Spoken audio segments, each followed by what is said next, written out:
Bonjour à tous et bienvenue dans ce Morning Bull Live. Nous sommes le 31 juillet 2023. Petite émission ce matin, petit Morning Bull, juste avant le 1er août, avant ces quelques jours de congé.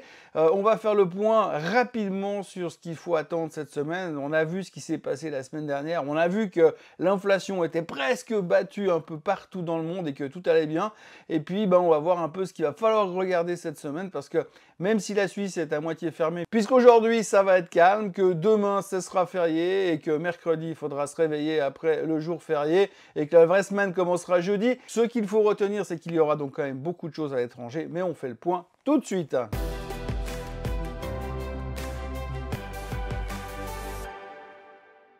Alors on commence bien sûr avec la fin de semaine où on a vu que l'inflation via les chiffres du CPI, ça allait mieux en Allemagne, ça allait mieux en France. On a vu qu'avec le PCE qui est sorti en dessous des attentes aux États-Unis, ça confirmait encore une fois que l'inflation américaine était sous contrôle et que ça allait gentiment en direction des 2%, que finalement la Fed, la BCE, enfin toutes les banques centrales étaient en train de gagner sur le terrain de l'inflation, chose qui n'était pas évidente ces derniers temps. Et puis en plus, en tous les cas aux États-Unis, on a l'air de vouloir laisser entendre que l'inflation, non seulement serait battue par la hausse des taux, mais la hausse des taux ne mettrait pas le pays en difficulté économique, il n'y aura pas de récession, donc tout va bien. Alors pour ce qui est du chapitre de la récession, on peut encore se poser des questions, parce qu'effectivement, on ne sait pas si on a encore vraiment reçu tout l'impact des taux élevés aux États-Unis.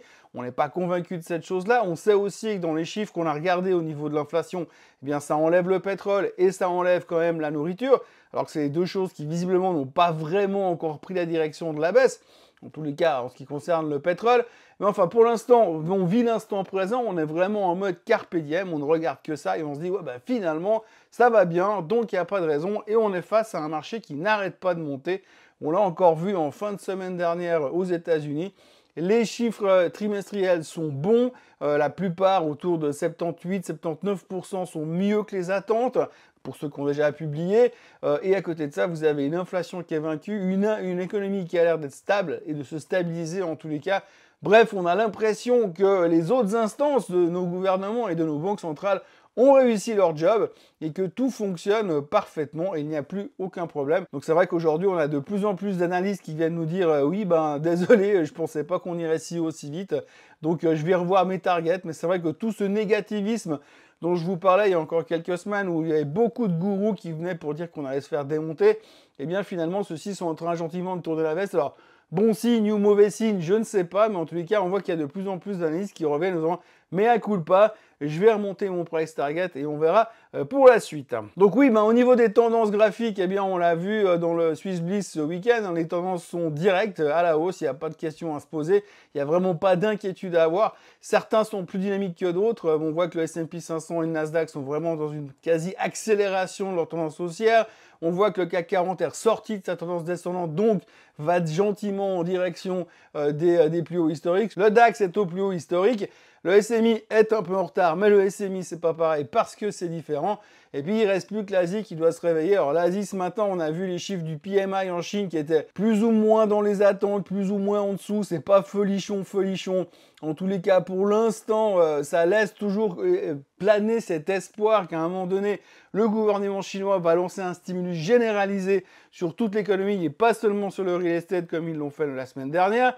Donc on est plutôt relativement bien positionné pour entamer cette semaine. D'ailleurs, les futurs sont légèrement en baisse, mais ça c'est à cause de la Chine.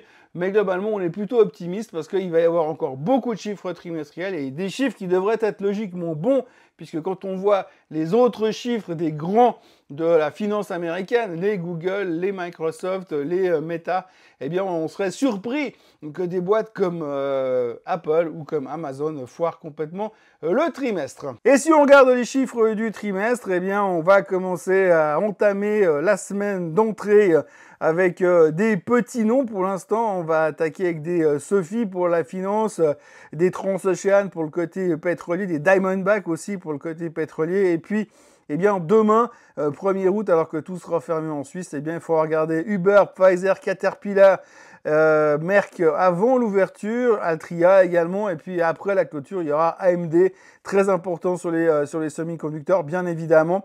Ensuite, on passera mercredi, où là, on aura des boîtes comme CVS, comme Cameco, comme Kraft Heinz, et puis comme Teva, et puis After Close, mercredi soir, eh bien, et vous aurez à surveiller PayPal, Shopify, Qualcomm, et puis également Robinhood, même si c'est pas très très sexy, mais on en parle souvent. Et puis alors, c'est jeudi que ça va se corser avec InBev avant l'ouverture, Expedia, ConocoPhillips, mais c'est surtout après la clôture que tout le monde sera hyper concentré sur Amazon et Apple, bien sûr.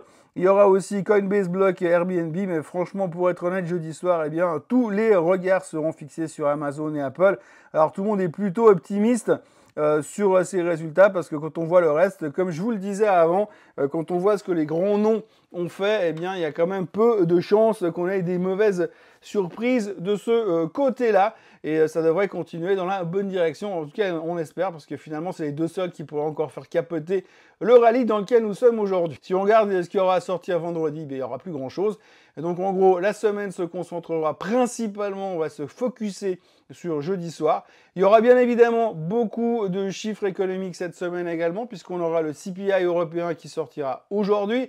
À voir ce qui s'est passé sur la France et l'Allemagne, ça devrait être évidemment une bonne surprise. Mais c'est surtout en fin de semaine, là aussi, qu'on va se concentrer, puisque vendredi, il y aura les non-farm payrolls aux États-Unis. On attend 184 000 créations d'emplois pour le mois de juillet.